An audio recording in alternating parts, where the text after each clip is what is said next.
For a swing trader who is still confused how to mark perfect supply demand zone on a daily, weekly, and monthly time frame, but still focused on intraday methods, copying them, this video is for you. I will show you a clean and powerful method. How to draw them?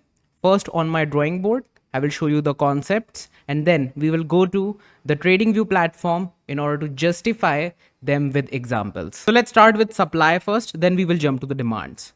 So supply, or let me put it this way, that let's say that the stock goes this much up, right, and then it starts falling down. Okay, so what I'm saying is that this exact area, this exact point from where the stock is falling, this point is known as a resistance point. Okay, let's call it R. Okay, a resistance point. Now the next time when the stock starts moving up, okay, and this is the second wave that the stock is showing you, and then it falls again back to the bottom. Now there is again a resistance that has been created, right? So let's call this R1, let's call this R2. Simple. Now here if you see, this whole R1 and R2 created, combinedly created, this whole zone is known as a supply zone. Okay, so a simple definition of a supply zone is that if cluster of resistances are there, now these cluster of resistances combine together to give you a supply zone. What is the purpose of making this supply zone?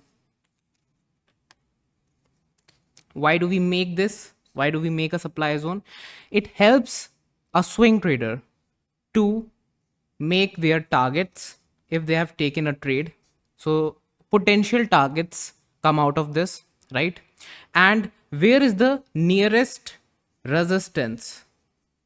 Maybe you have entered a trade, or maybe you're not entering a trade because of a supply zone. These are the reasons. Okay, if you have entered the trade, it acts as a target. The next target could be your next supply zone, because as I told you, it's an area where the price is getting rejected again. So now I'm going a bit deeper, more realistic. So let's say that this is your candlestick pattern.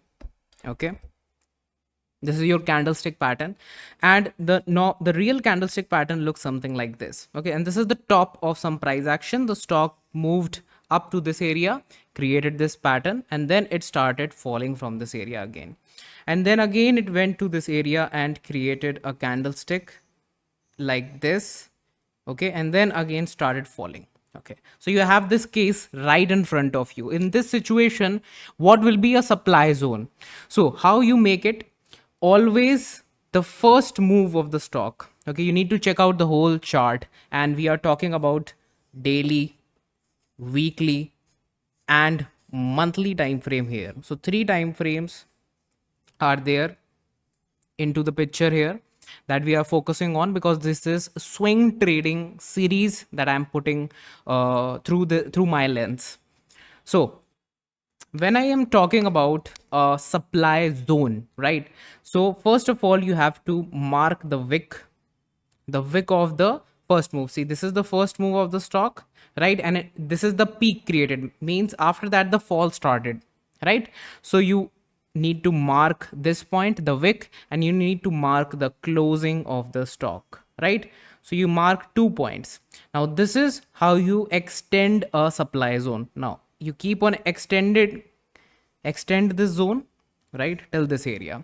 Now there is a new information that comes into the picture, that after hitting this area, and this is the closing, there is no wick in this. Okay, so after hitting this area, the stock starts falling again.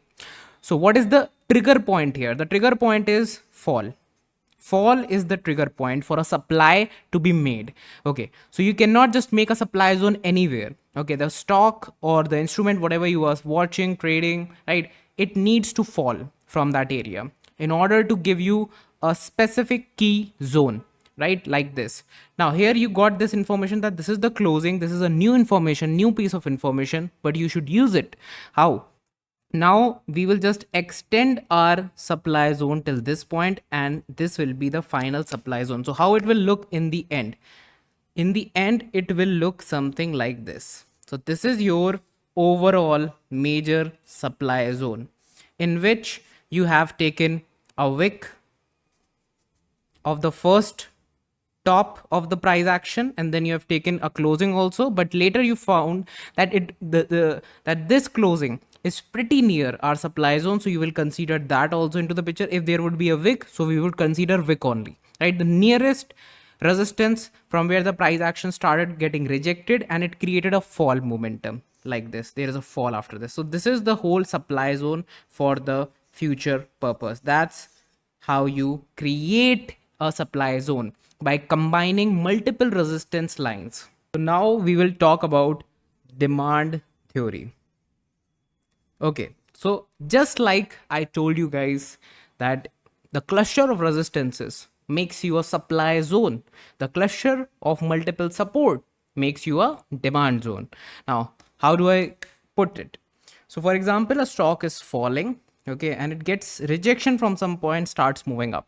Okay, and later on again it gets rejection from some point and starts moving up. So in this case, in this scenario, what could be the support lines? I'm not talking about the demand zone, I'm just talking about the support lines that you can make. So this could be your support line number 1, this could be your support line number 2, okay, and a cluster, a combination of both these things gives you a demand zone like this. So this is the area that gives you,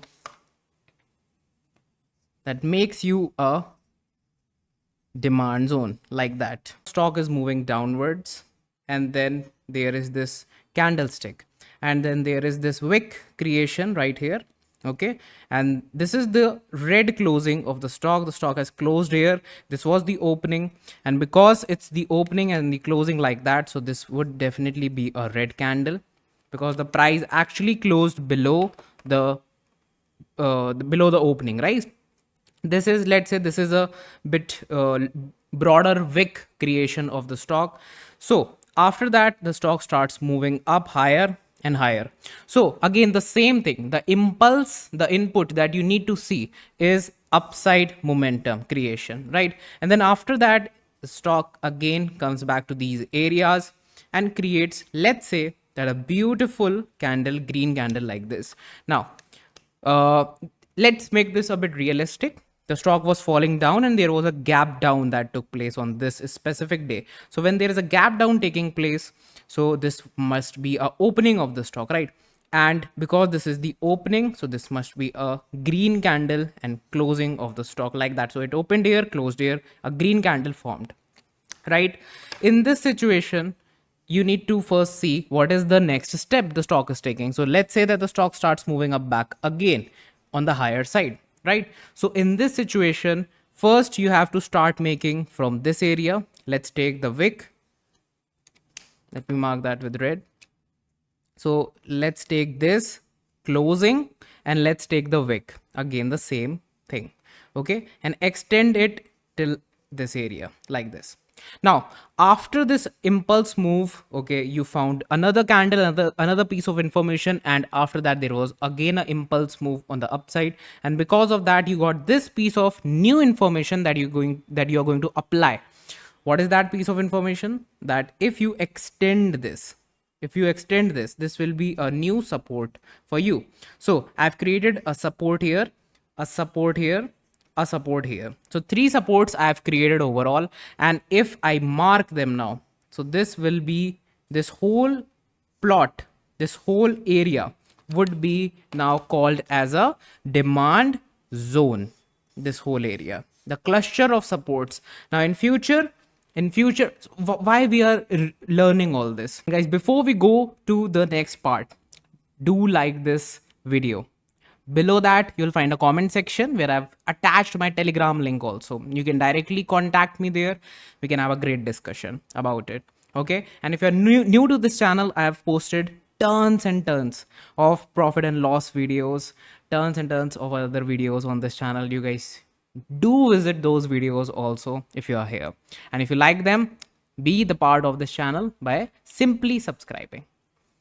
Okay, now let's get right into the next part, guys, which is why we are understanding the theory. So I'm going to make a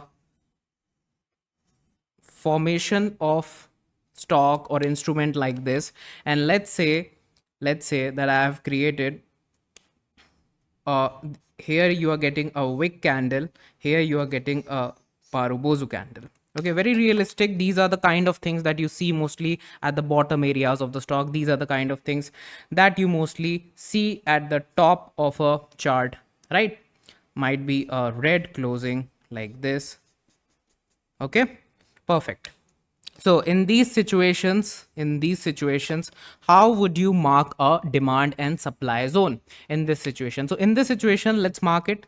So this is what I'm seeing here as my first area, and this is as my second, and because later I'm getting this piece of information that yeah, this is almost matching. So this hole will be called as a demand zone, right?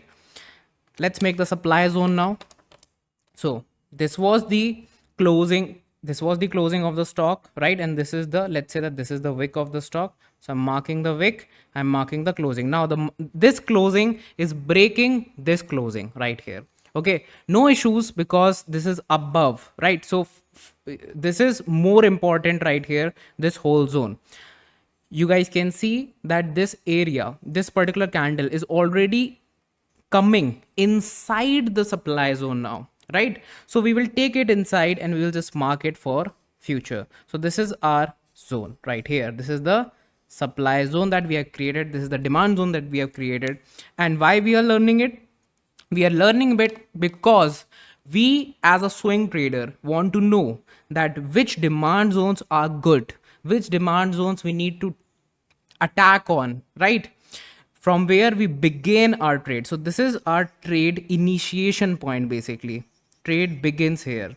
Okay, and because we are focused more on the daily, weekly and the monthly time frame here, so all of this applies on all these three time frames. Well, if you ask me, Apurv, whether it will be applicable on the smaller time frames like 1 hour, 4 hour, 3 hour, it's completely your choice how to approach it. But if you ask me, I have tested all these things only on a broader scale, daily, weekly and monthly time frame, and I personally trade only on these three time frames, and I've researched a lot on these three time frames only.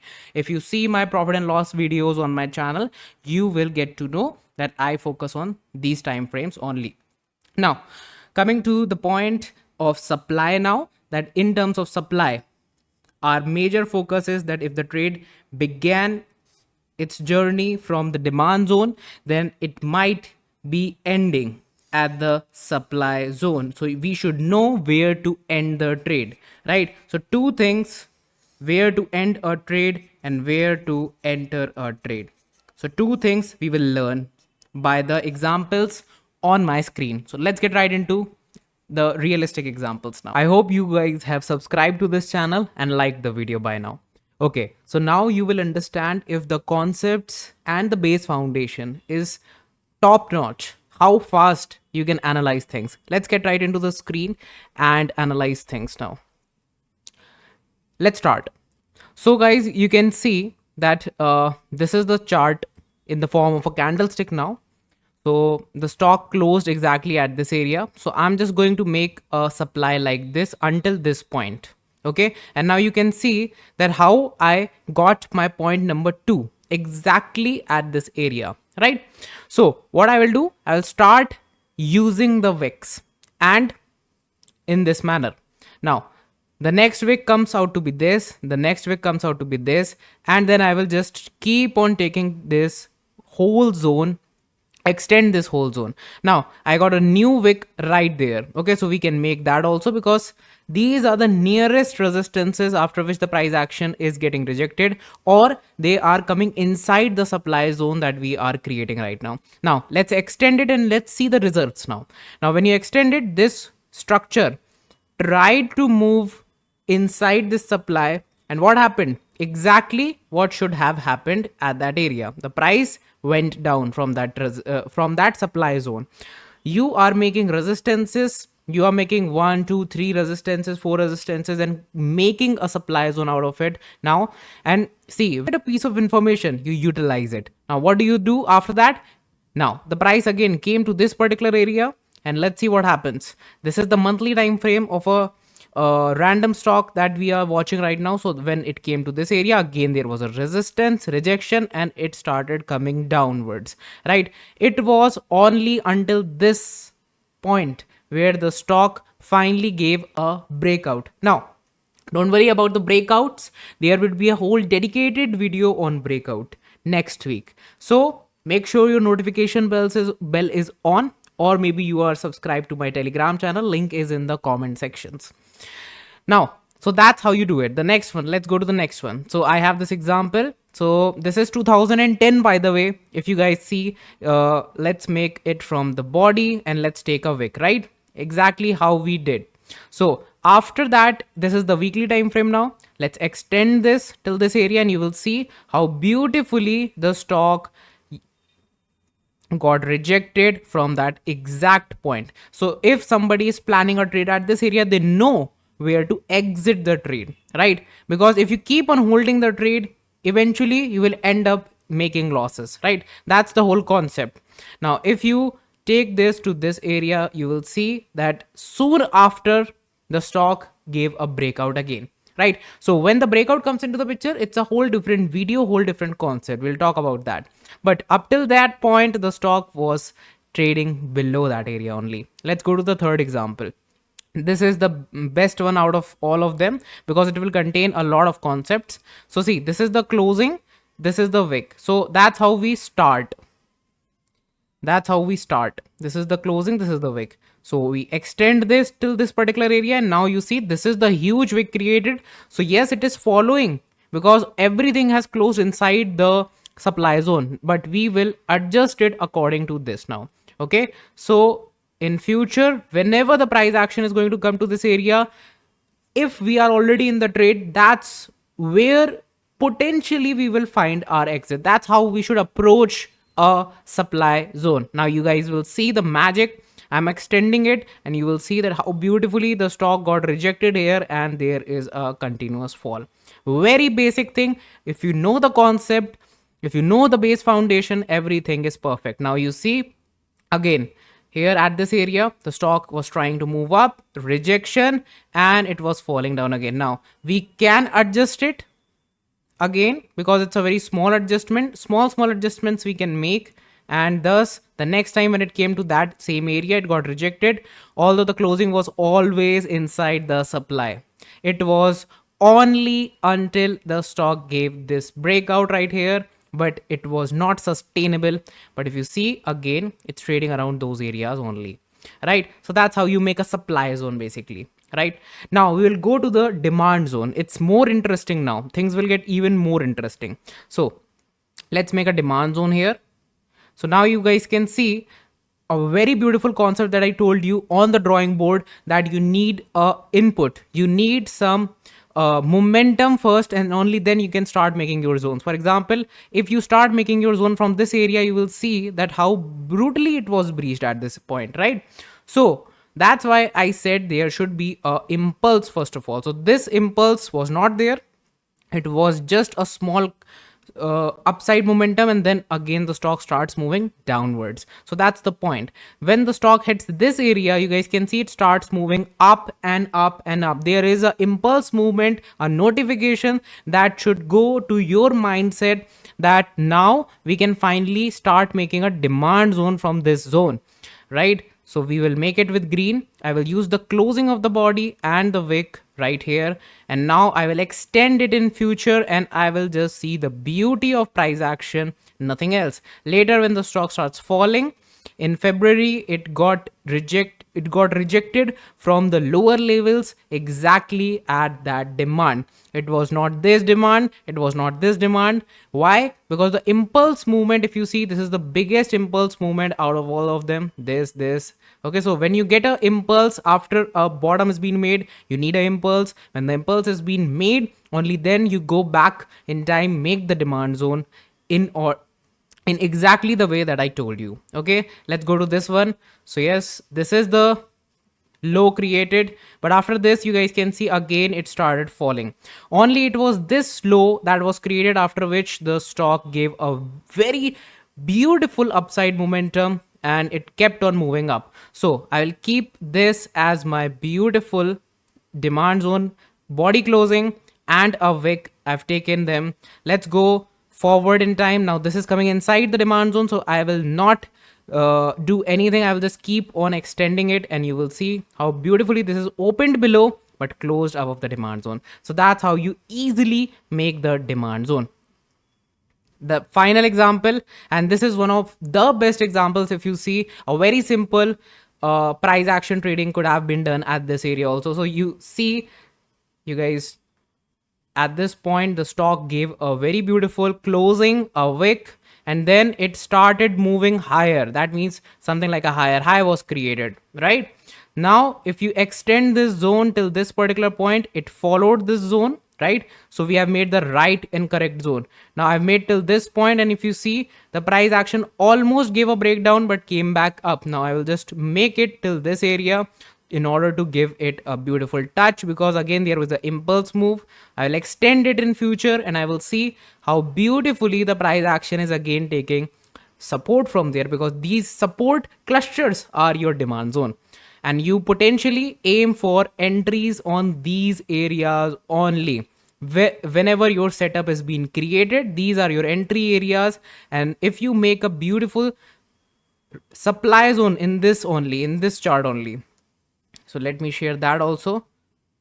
So if you start making from this area, because this is the point from where the stock started making its consolidatory part, right? So let's make it till this area, and you will see how beautifully the stock is maintaining it. We can adjust it with this much of adjustment, a very tiny adjustment, and let's make it till this area, how beautifully this is following it. And if you extend it till this particular point, it's how you make the supply and demand with logic. And you know why we are making it. A potential entry is situated at these areas, a potential exit is situated at these areas. I hope you guys enjoyed this video. I hope you guys learned something new, refreshing from these videos. This series has just begun, guys, and if you guys show support over 100 likes, let's aim for 100 likes in this video, and if we get that, we will be making more such videos, and we'll be aiming for much better content. You guys will be getting much better content from my side. If you are new to this channel, make sure you subscribe, and definitely join my Telegram channel. Link is in the comment section right now.